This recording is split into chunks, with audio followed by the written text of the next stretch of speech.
Hey guys, Patrick Dreyer here with another video for MTG Connect. We got Richard Thompson today and he's showing us Eldrazi.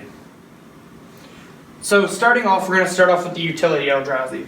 So as always, there's the 4 of Thought-Knots here. Sure. You know, you can play him turn 2. It's hand disruption, it's a beater, it's a clock, it's everything you want in a card.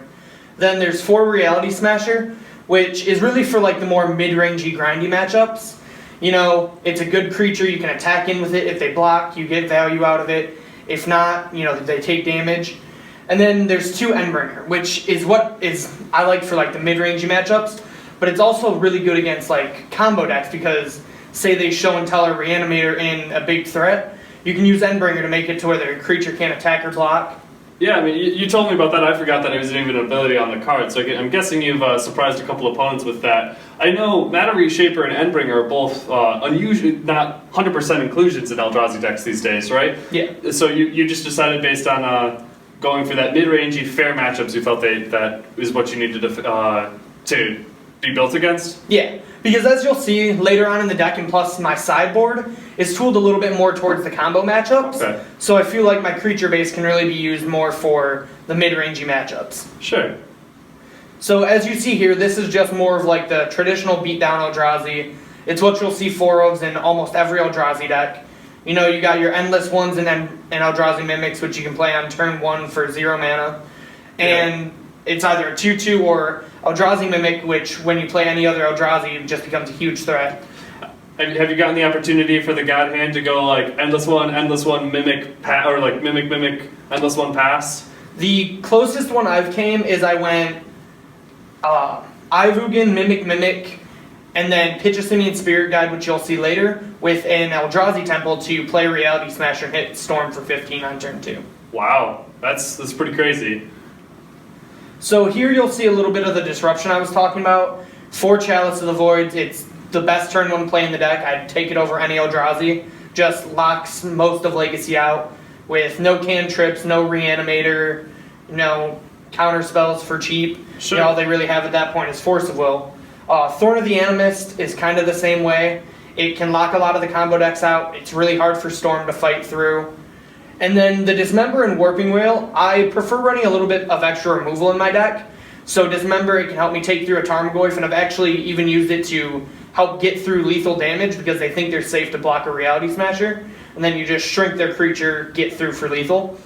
And then Warping Whale can also help with like the painful sorceries in the format, such as like the Crumble the Dust out of the sideboard. I mean, or get rid of things like Deathrite Shaman or Young Pyromancer, which I know can be a real problem for the deck, them having creating endless tokens and just chump blocking your Eldrazi all day.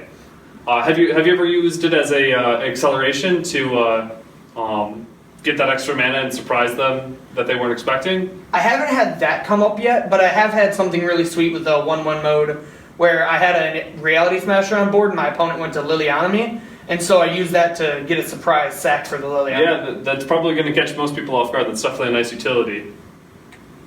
So here you'll just see a little bit more utility. I have Simian Spirit Guide for a little bit of ramp, and then Umezawa's Jitte, which is just, all in all, in the fair matchups, the best card you can have.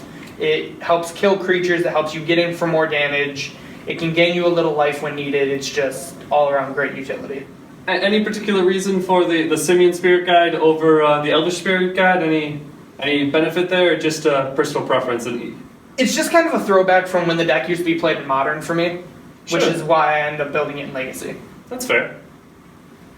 So here we're going to get into the lands, and as most people refer to them as the soul lands because they all tap for 2 mana. So you have the traditional, you have 4 Ancient Tombs, 4 Eldrazi Temples, 3 Ivugan, and most decks will only run anywhere from 2 to 3 City of Traders, but I really want that big push to be able to try to get in there fast and possible and kill them as soon as possible. Has that come back to bite you at all? You feel that going all in on the City of Traders come back to hurt you late game where you were missing that land drop? It has a couple times, but for the most part, I've been able to just chain City of Traders and be just fine because of the size of the threats. Sure. So a few utility lands, 4 Cavern of Souls. They're great for any counterspell matchups like your Delvers, your Miracles, Force of Wills out of Reanimator. And then Wasteland is just great utility to be able to try to keep them off their game plan. while you accelerate into your game plan. Absolutely, it makes sense. So the last lands in the deck is a basic waste and an Urborg. Urborg is helpful it makes Ivugan pretty much a Black Lotus. Sure. And it can also be used to pay for Dismember. And then the basic waste has come up against like Veteran Explorer decks like Nick Fit, Okay. to where it can rent me without them expecting it. That's fair. So yeah, that makes perfect sense to me.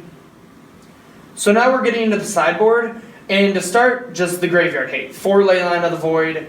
It's, in my opinion, the most effective Graveyard Hate you can have. It's good for Storm, it's good for Reanimator, good for Dredge. And this throwback to the last slide, seeing the Urborg that you could actually cast it. It's not super likely, but at least it's a castable card. Yeah, it's not just a dead card in the deck. Right. Getting to some utility in the sideboard, we have 2 more Endbringers for the grindy matchups or the show and tells. Pithing Needles can help stop Deathrite Shamans or Liliana of the Veils. Same with Phyrexian Revoker. And then 1 more Jitte for just the more fair matchups or like Delver. So do you find yourself post-board being better set up against fair matchups, or more, towards, it doesn't seem like you have too much answer for combo and things like that. You find that your main deck's enough to beat out combo? I feel the main, for the most part, is set to beat up most of the, actual like unfair combo decks besides for Dredge. Dredge Sure. game 1 can be pretty difficult, but as you've seen, the 4 ley lines are for Absolutely. that matchup.